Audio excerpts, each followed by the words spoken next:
Hello, welcome to the tester video. This is going to be a demonstration of what the videoed PGIs are going to look like. Now, I'm recording this in one take.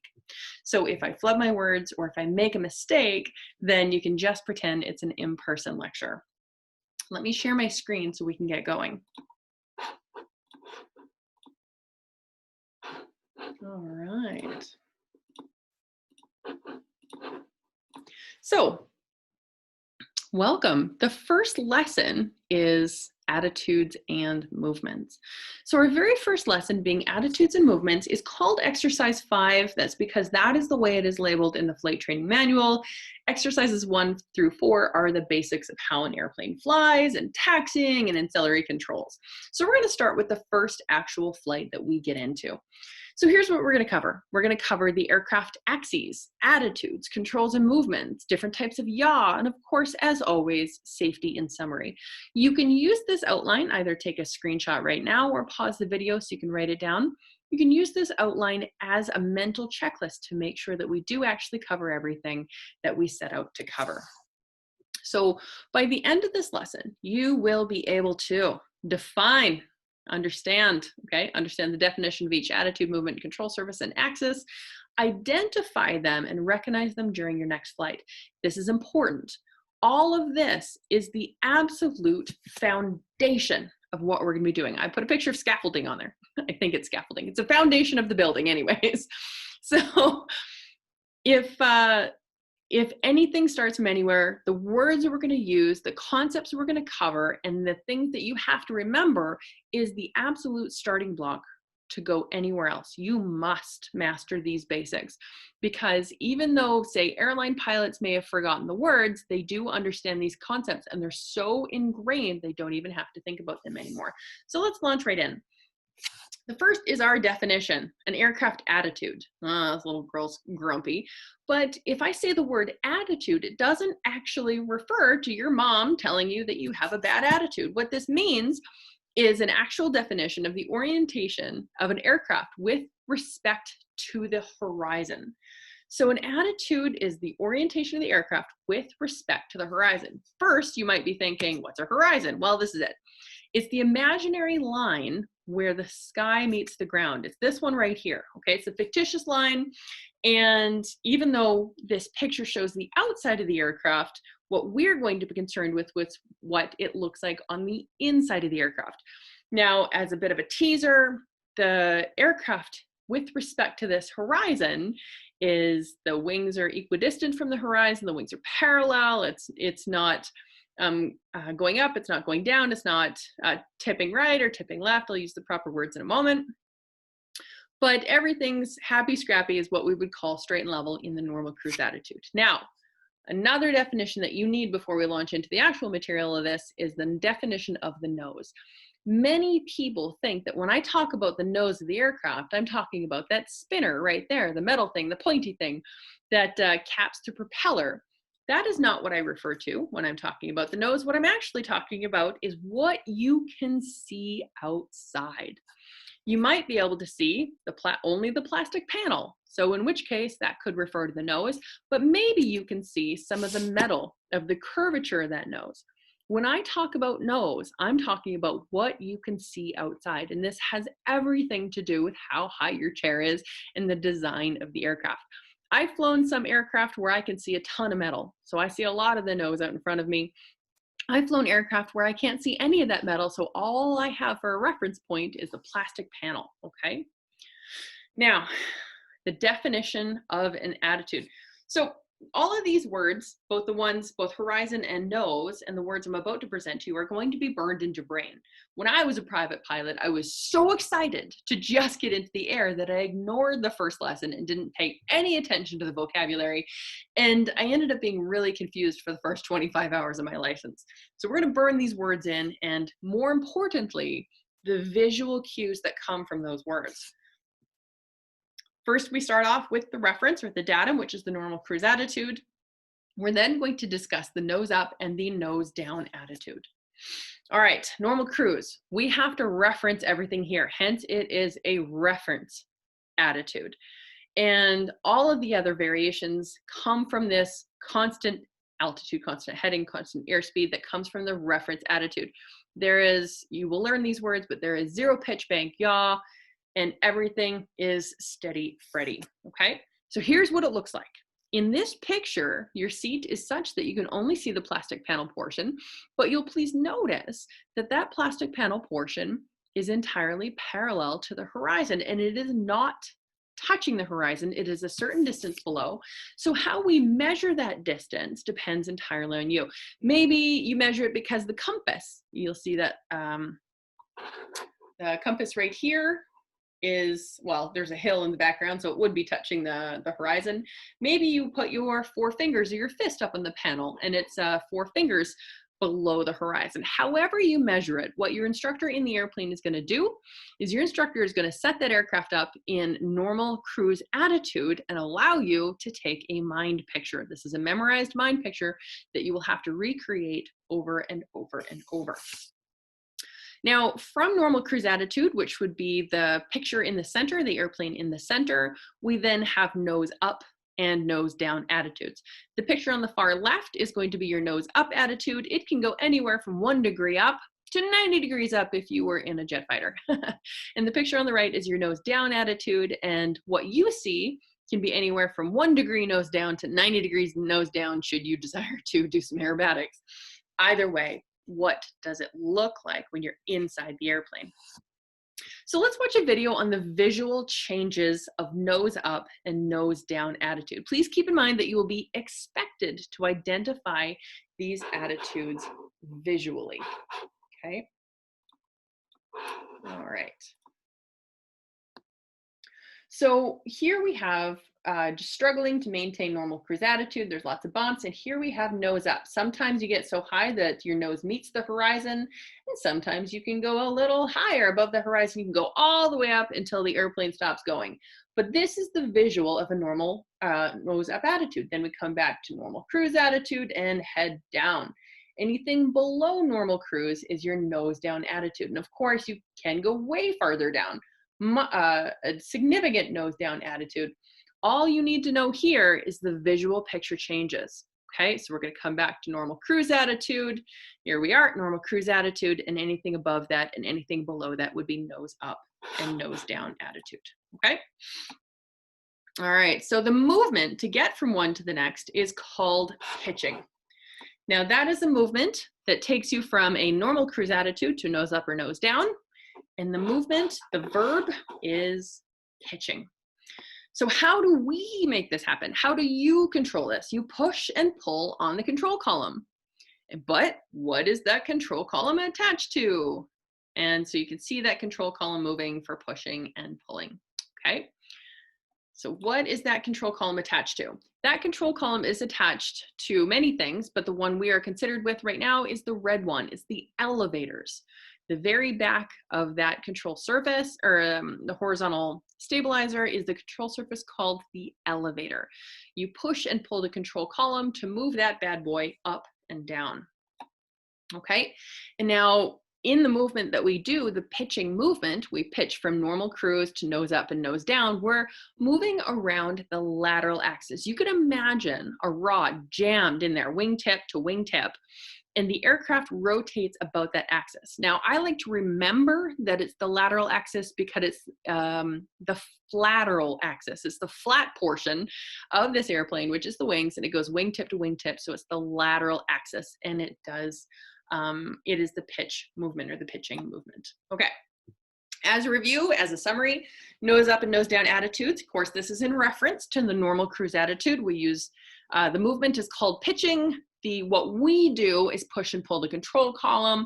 What that does to the airplane is it moves the elevator up and down. And of course, we move about the lateral or the flateral axis. Moving on. Next, from the normal cruise attitude, we can either have banked left attitude or banked right attitude. Okay. So this starts, as always, with the normal cruise attitude. We always come back here. And there's that fist distance between the two. So a banked attitude left or right, you can see that I've changed these pictures to make the horizon look completely same around them. And we have banked left and banked right. What you need to look at and memorize is this angular distance this angular change between the panel and the horizon, okay? And we can go from 1 degree bank all the way over to 90, like fully all the way over to 90 degrees angle of bank. The vast majority of the angles of bank that you're going to be using are between 15 and 30 degrees. You will be learning all about specific angles when it comes to the turning lesson, okay? But everything is in reference to that horizon. So next, let's just see this one. Here's a banked attitude. It does take a lot of control movements to stay here, but this is what the aircraft looks like when it's in a banked attitude. And you can get steeper and steeper and lesser, okay? And the movement to go from one banked attitude to the next banked attitude is called roll. Now, what do we do to make this happen? We can twist that control column. So instead of pushing and pulling, we are simply going to twist the control column to make this happen. Now, what is that connected to on the airplane? If we twist that control column, it is connected to the blue ones, the blue ailerons. We twist left and right. One aileron will go up, the other aileron will go down, and will allow airflow to such that to move the wings up and down. Now we can roll this aircraft, as I said, the movement is roll around the longitudinal axis. Imagine a rod jammed wing tail to wing, or aircraft nose to aircraft tail. See, there's the flub that I was talking about. And if we jam that imaginary rod all the way through the aircraft, we rotate about the longitudinal axis. Now, this is not true, but this is the longest part of the airplane. It's not. However, it's how I like to remember it. It's the longest part of the airplane, and it's not the flat part of the airplane, so it's the longitudinal axis. Now, as a summary, we're banking left and banking right, which is different from normal cruise attitude. We do it via rolling from bank left to bank right. We do that by twisting the control column, which moves the ailerons about the longitudinal axis. So there's your summary. Last, we're going to come back to normal cruise attitude. So for our third and final dimension, we will actually not be talking about the fourth or fifth dimension today. That's a commercial ground school. I'm only joking. We obviously have to relate everything back to the normal cruise attitude, right? So if we relate everything back to that normal cruise attitude, wait a minute, there's nothing on the slide. Actually, instead of talking about the attitude, it would be easier to talk about the movement first on this one. So let's talk about the movement first. And this video is going to show us the movement of what's happening. So just take a look. Here we are. Oh, that's it. Here we are starting at normal cruise attitude. Everything looks okay. And then, as you get to see me fumble with the controls in the simulator on my phone, essentially the horizon should stay in the same place. It's not going up or down. It's not banking left or right, but the aircraft is clearly moving. And it's actually not a totally desirable movement. In fact, there are many times during flight that this movement is caused by the airplane design itself, and it is your job to control it. So this movement is called yaw or yawing. Now, it's not actually an attitude here, because the attitude with respect to the horizon, not direction, but with respect to the levelness of this horizon, is not changing. So yawing involves no new attitudes whatsoever and simply a new movement. Okay, as we just talked about, once again, the definition and orientation with respect to the horizon. Since we've already discussed that that doesn't happen, let's find out how you can make yaw happen. And you make yaw happen by moving those pedals back and forth and back and forth. So what is connected to those pedals? It is the green portion on this airplane. It's the rudder. So if you push the pedals, it'll move that rudder back and forth. And if you can imagine, the airflow over that control surface will then turn our nose from side to side, but doesn't really change the visual picture outside. This yawing movement is around the vertical or normal axis. In many books, you're going to see either term, either the vertical axis or the normal axis. I personally don't like the term vertical axis, because if you'll take a look at the tiny little video, if your aircraft is yawing like this, sure, it's vertical, but if your aircraft is this, it's no longer vertical. So I like calling it the normal axis, but of course you will see both of those both of those terms in your textbooks. Now, causes of yaw. As I said before, it is important for you to pay attention to the words that I say right now. The pitch or pitching in the rolling is movement that the pilot purposefully, for obvious reasons, both produces and controls. You produce pitching, a nose up, nose down. You produce rolling, bank left, bank right, on purpose because you want it to happen, but you also have to control it. So we're going to go a little bit and stop and not let it go any farther. However, yaw is typically a movement that we only control. I already said that there's many times the aircraft will produce yaw on its own just due to the design of the aircraft. So we have to control it.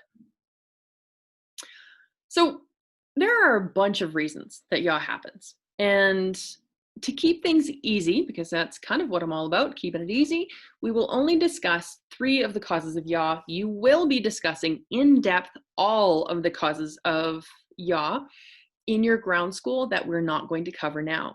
If you are watching this as an instructor, with your student or without your student, to be able to brief this to your student, it's easy to overwhelm somebody right now. There's only a couple of words coming into play right now, but if you go through all causes of yaw, you can guarantee the student won't remember it, and they're certainly not going to be able to see all of them on today's flight. So let's just stick to the ones that they are going to see on today's flight. Okay? Okay. So the ones we're going to see: adverse, slipstream, and asymmetric thrust. So starting with slipstream, because it's the easiest one to understand, it's the very bottom photo. We have one engine and one propeller on this machine, and it's going in one direction. So that twisting or turning propeller, the big fan out front on that nose, is causing a spiral corkscrew of air. And that spiral corkscrew of air twists all the way back over the airframe and eventually impacts the very large, very light, very flat surface back here. And it pushes the surface in this direction. It pushes that surface to the right. So what we see out front here is the nose turning left. This slipstream is built into the airplane because we have one engine and one propeller. There are functions of how the engineers have designed slipstream out of the airplane so that it actually doesn't yaw, but that is limited to straight and level normal cruise flying. If you're adding more power than normal cruise, or if you're reducing more power than normal cruise, like climbs or descents, then you're definitely going to see some yawing happen, okay? The next one is going to be asymmetric thrust. Now, asymmetric thrust is the top photo here, and I used to go wildly in depth onto this topic with my students using a whiteboard and a pen, but essentially, YouTube has made this nearly unnecessary. So there is a YouTube link for lots of asymmetric thrust, really good ones. So if you just want to go into YouTube and type into the search bar asymmetric thrust, there's lots of excellent graphics that explain exactly what's happening. But in a nutshell, in a climb attitude, if you see this picture at the top here, okay, as we are in a climb attitude, and that propeller is now angled in relation to the ground, the level flat ground, the downgoing blade actually gets more of a bite of air than the upgoing blade, okay? So if the downgoing blade is getting more of a bite of the air, I'm going to stop share for just a quick moment so I can show this to you. If the aircraft is climbing, okay, we are now at an angle with the level flat ground. And if this is the downgoing blade and this is the upgoing blade, so if this downgoing blade is getting more of a bite, then we are pulling and we're getting a left turning tendency on this, okay? This happens only in nose up attitudes or attitudes with high angle of attack on the prop, but you'll learn those terms later. Let's reshare this screen and finish the lesson. Okay, so if we have, that is asymmetric thrust, where in a nose high attitude, typically you'll always see it in a climb, you get a left turning tendency. You must stop that left turning tendency. And last, but most definitely not least of this list, there are more causes of yaw, is asymmetric, or aileron drag. In some books have called adverse yaw, but the definition of adverse yaw is all bad yaw, yes? So aileron drag. Aileron drag is when the downgoing wing actually has, here we go. I'm going to stop sharing again because it's much easier. So if the aircraft is turning, we have one wing that is down and one wing that is high. This high wing has more lift, and as you may or may not have already learned, lift creates drag, and it creates induced drag. This lift, this extra lift, which is why this wing is getting lifted more than this wing, this extra lift is creating more induced drag. If we were to look at that like this wing gets lifted and creates more drag. So even though we're attempting to turn this direction, the drag on this wing is going to pull it back a little bit. So how that's going to look is if we turn in this direction, this wing gets more lift. And if you'll notice the longitudinal axis or the yawing motion here, okay, pay very close attention to the yawing motion. If we lift this wing, but it gets more drag, we're going to turn backwards here a little bit before we start turning the aircraft. So this wing, the aileron, it's called aileron drag, but it's this wing because of the aileron creating more lift on this wing to lift it up into the roll. It's actually pulling it backwards a little bit. So as we lift the wing to turn that direction, the nose comes back this way before the aircraft actually starts turning. So that is one of the forms of induced drag that you're going to see. And of course, it's one of the 3 forms of yaw that you have to control on every flight. Okay. Now, all of this yaw is pretty much unwanted. How do we counteract it? With the rudder pedals. We already talked about that. But how do we determine how much rudder to put in? It's actually all about visual cues outside. Okay. Normally, with this slide right here, normally I don't like slides with a bunch of typing on it, but this one is necessary. Pause the video now if you have to read it over and over again. But let's look at these in action. You'll notice that they're really, really hard to notice, okay? So the first one is slipstream. The airplane is designed to be without yaw, without slipstream yaw, in straight and level cruise flight. So if we go, we're starting at a very high power setting in this video. Once I remove all of the power, it'll be a dramatic power change. You should see that nose yaw to the right because we're designed to be without yaw in straight and level cruise flying. So if I remove all of that power, I'm also removing all of the air that's hitting the rudder. And right yaw, right rudder is overcome. So just chilling out straight level here for a bit, and then I remove the power and the nose yaws to the right. Okay, there we are, and Bob's your uncle. Next, okay.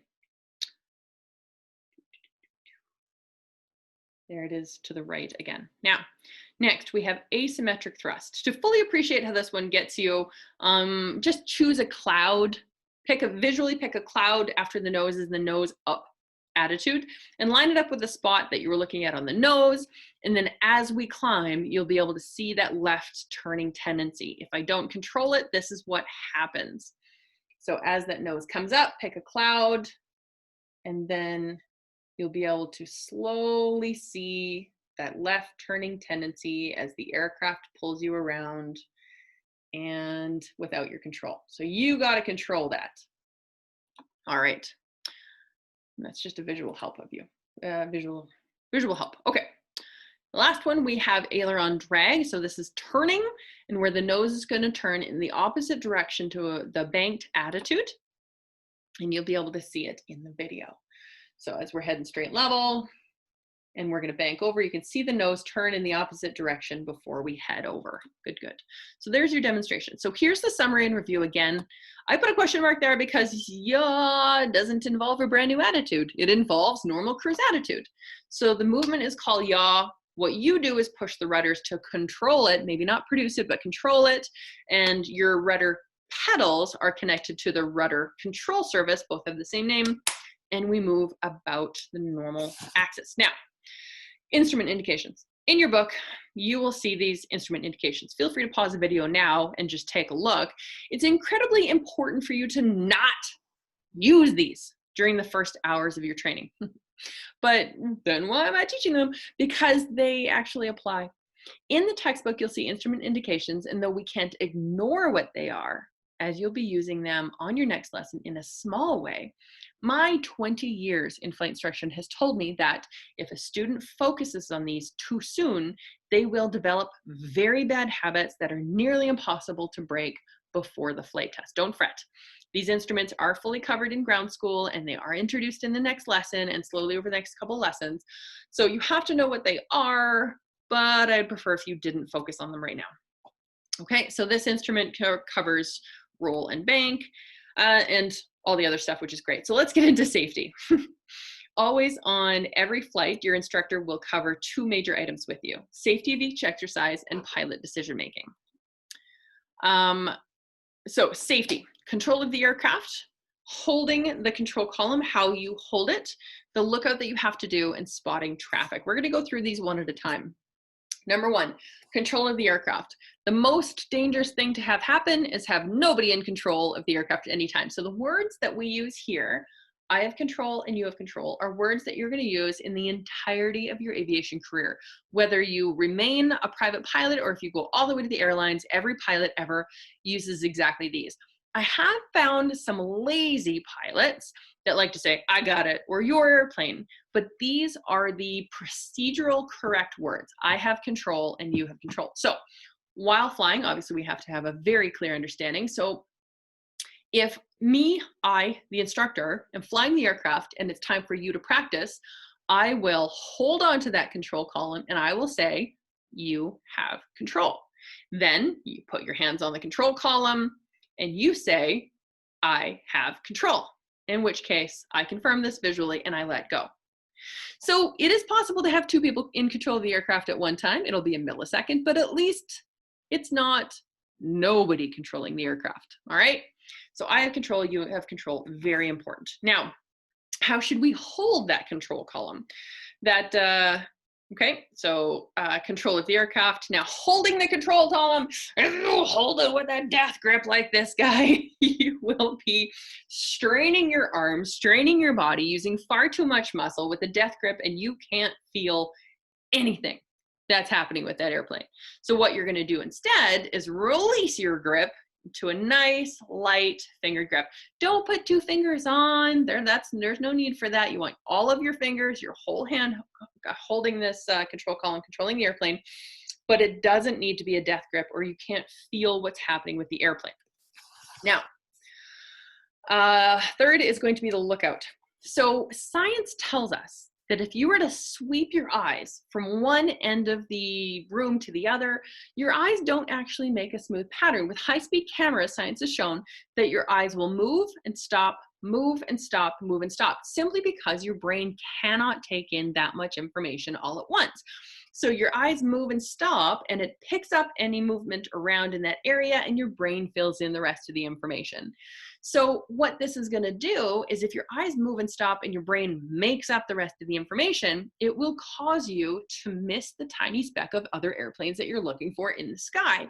What you're going to do instead is you're going to divide that windscreen into three major sections, preferably, maybe a few more, maybe a few less, but three major sections.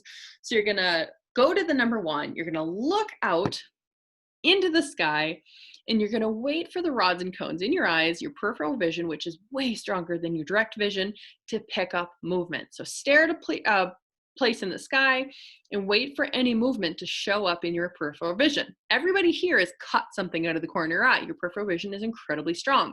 So then you're going to move to point number two, and you're going to stop and wait for movement. Then you're going to move to point number three and stop and wait for movement. Therefore, any movement that you see will allow you to ignore the bug smashes on the windscreen and actually pick up airplanes that are out there, including birds and other things that might be out there with you. Okay. Now, last, what happens if you do see something? Well, there is a very specific way that we report traffic or talk about airplanes in the sky with each other. First is the clock or the clock code for direction. This is saying that if something is directly in front of you, my camera on my computer right now is directly in front of me, my camera is at my 12 o'clock. The green screen behind me is at my 6 o'clock. My secondary computer screen is at my 3 o'clock, and the doorway to my office is at my 9 o'clock.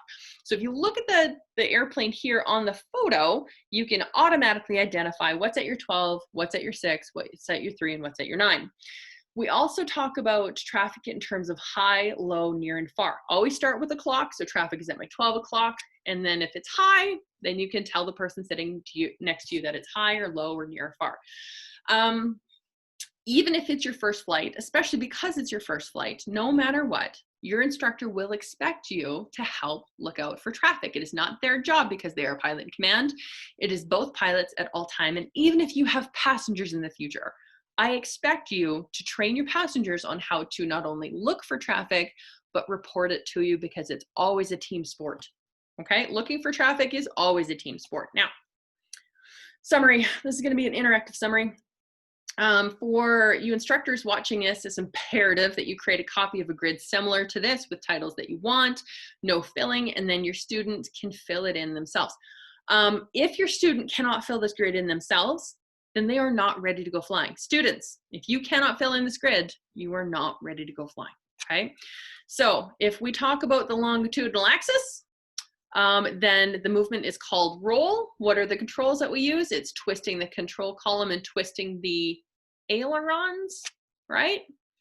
And then the attitude is going to be banked left, banked right attitudes. Perfect. The next axis that we have is around the lateral axis. The movement of the aircraft moving around the lateral axis is the pitching movement.